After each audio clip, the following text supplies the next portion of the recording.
Assalamualaikum warahmatullahi taala wabarakatuh.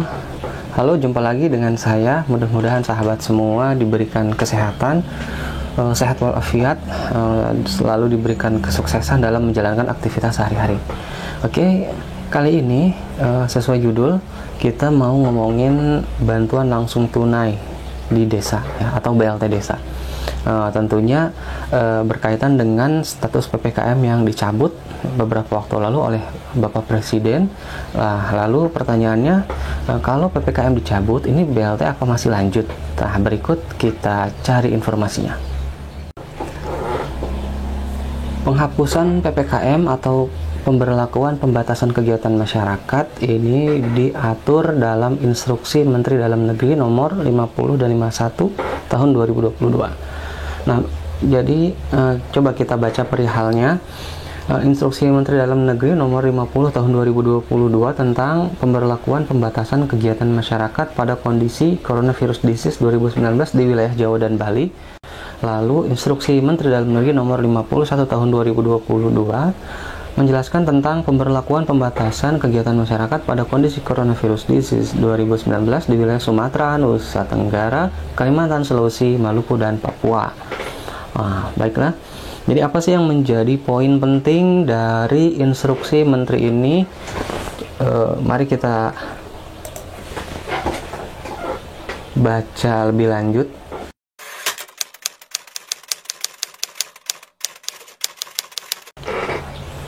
Oke, pada poin B dijelaskan pelaksanaan kegiatan pada sektor non-esensial diberlakukan maksimum capacity ya 100%, atau dengan kata lain diberlakukannya work from office. Jadi sudah tidak diberlakukan lagi work from home (WFH) ya, sudah tidak berlaku bagi pegawai yang sudah divaksin dan wajib menggunakan aplikasi Peduli Lindungi. Jadi mungkin teman-teman pegawai nanti akan diminta untuk melengkapi vaksin ya, supaya bisa melakukan aktivitas rutinitas pekerjaan seperti sedia kala. Lalu pelaksanaan kegiatan pada sektor esensial seperti keuangan, lalu pasar modal, teknologi informasi dan komunikasi, perhotelan, industri orientasi ekspor dapat beroperasi 100%. Lalu kegiatan esensial pada sektor pemerintahan yang mengikuti ketentuan teknis yang dikeluarkan oleh Kementerian Pendayagungan dan Aparatur Negara.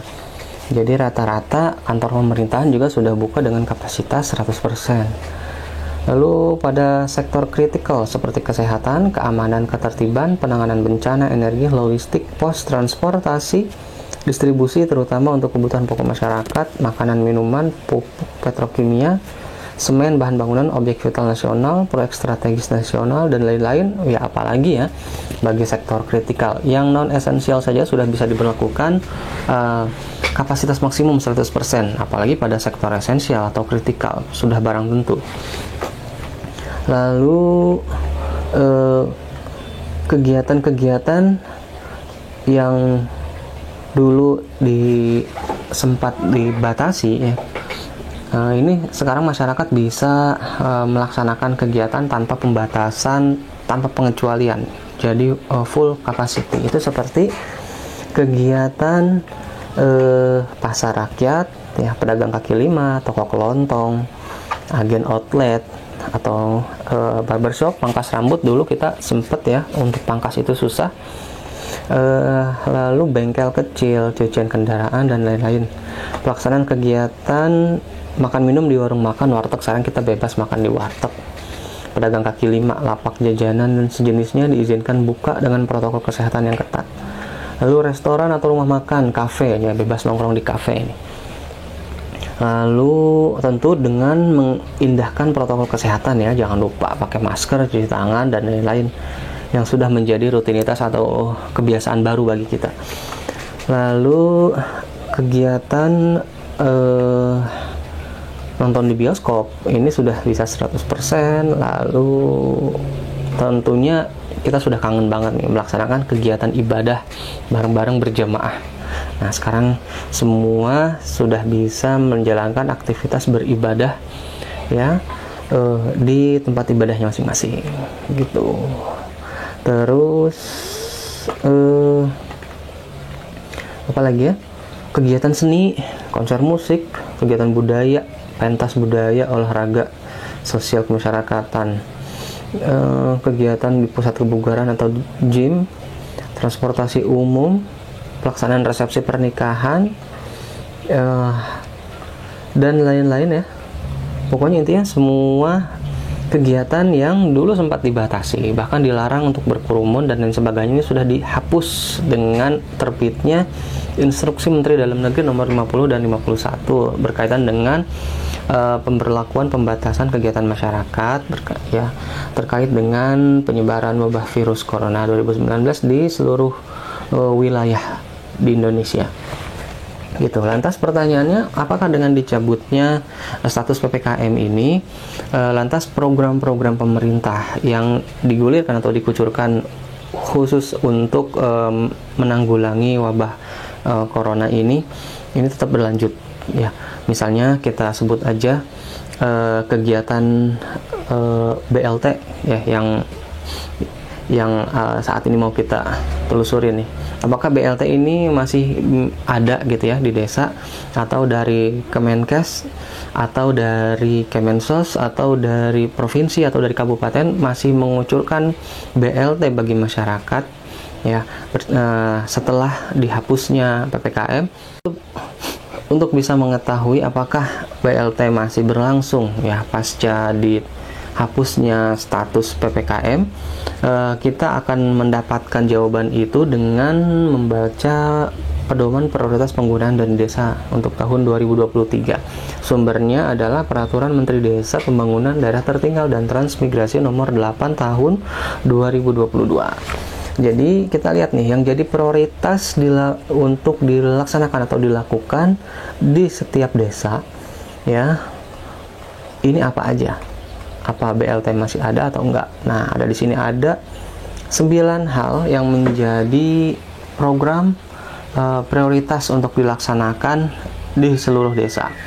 Nah, bantuan langsung tunai ini ada di poin terakhir, di poin I. Bantuan langsung tunai dana desa untuk mendukung percepatan penghapusan kemiskinan ekstrim.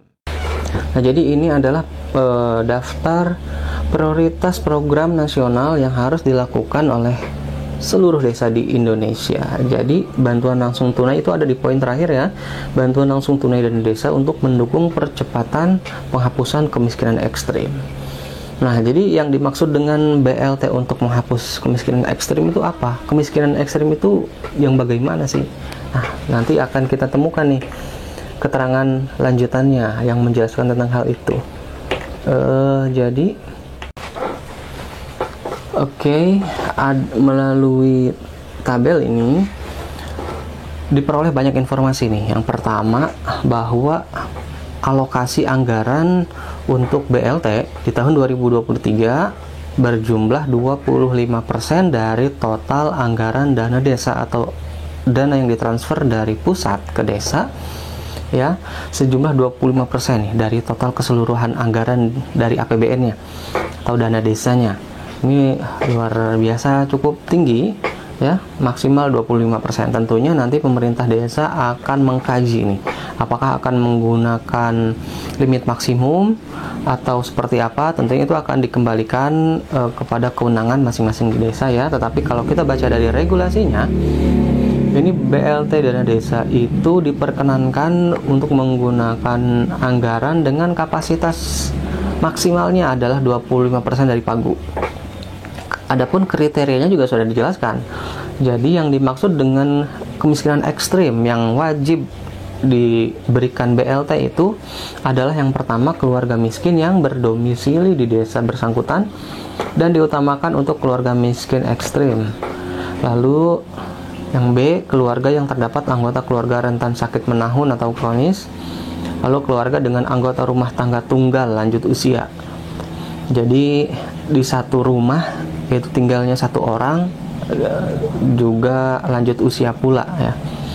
Lalu yang D, keluarga yang terdapat anggota keluarga yang difabel. Jadi kalau ada anggota keluarga yang memiliki keterbatasan, ini bisa mendapatkan BLT untuk kemiskinan ekstrim ya.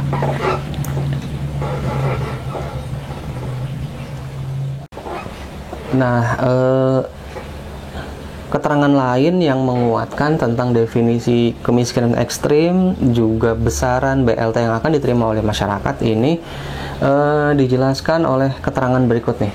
Jadi penjelasan warga miskin ekstrim. Kemiskinan ekstrim adalah kondisi ketidakmampuan dalam memenuhi kebutuhan dasar, yaitu kebutuhan makanan, air, minum bersih, sanitasi layak, kesehatan, tempat tinggal, pendidikan, dan akses informasi yang tidak hanya terbatas pada pendapatan, tapi juga akses layanan sosial. Nah, ini adalah definisi yang dikeluarkan oleh PBB pada tahun 1996.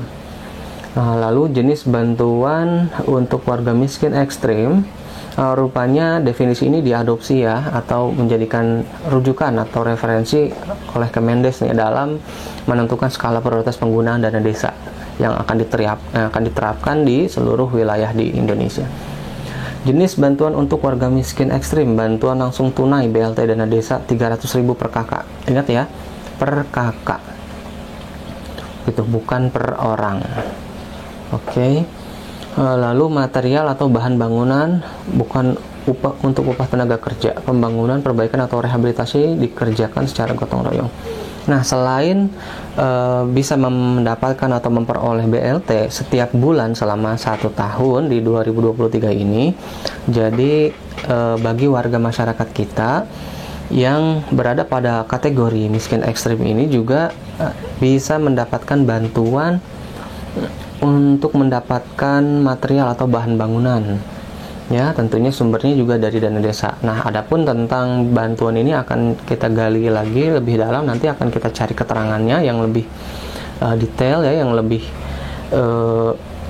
bisa dijadikan sebagai landasan karena ini masih umum ya. Yang jelas patokannya adalah untuk bantuan langsung tunai BLT dana desa ini tetap ya 300.000 per bulan untuk per kakak ya, untuk masing-masing kakak. Nah, jadi itulah ya bincang kita seputar BLT dana desa. Jadi kalau ada warga masyarakatnya atau mungkin saudaranya atau mungkin juga keluarganya yang berada pada kategori ini wajib ya kita bantu. Kita sampaikan ke pemerintah desa setempat, pemerintah terkait ya, pejabat mulai dari RT-nya juga harus tahu.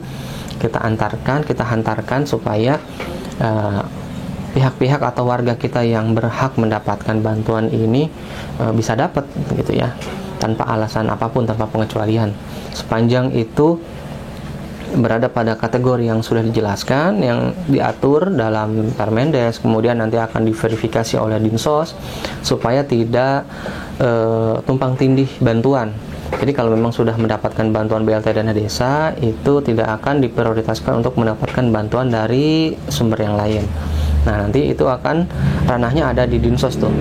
Juga petugas yang ada di desa ya, melalui aplikasi 6NG itu akan dicek tuh di DTKS-nya supaya tidak tadi ya tumpang tindih gitu. Oke, sahabat semua, itu ya perjumpaan singkat kita kali ini. Mudah-mudahan ada manfaatnya nih bagi kita. Ya, demikian, semoga Buih Samudra ini menjadi kebaikan. Assalamualaikum warahmatullahi wabarakatuh.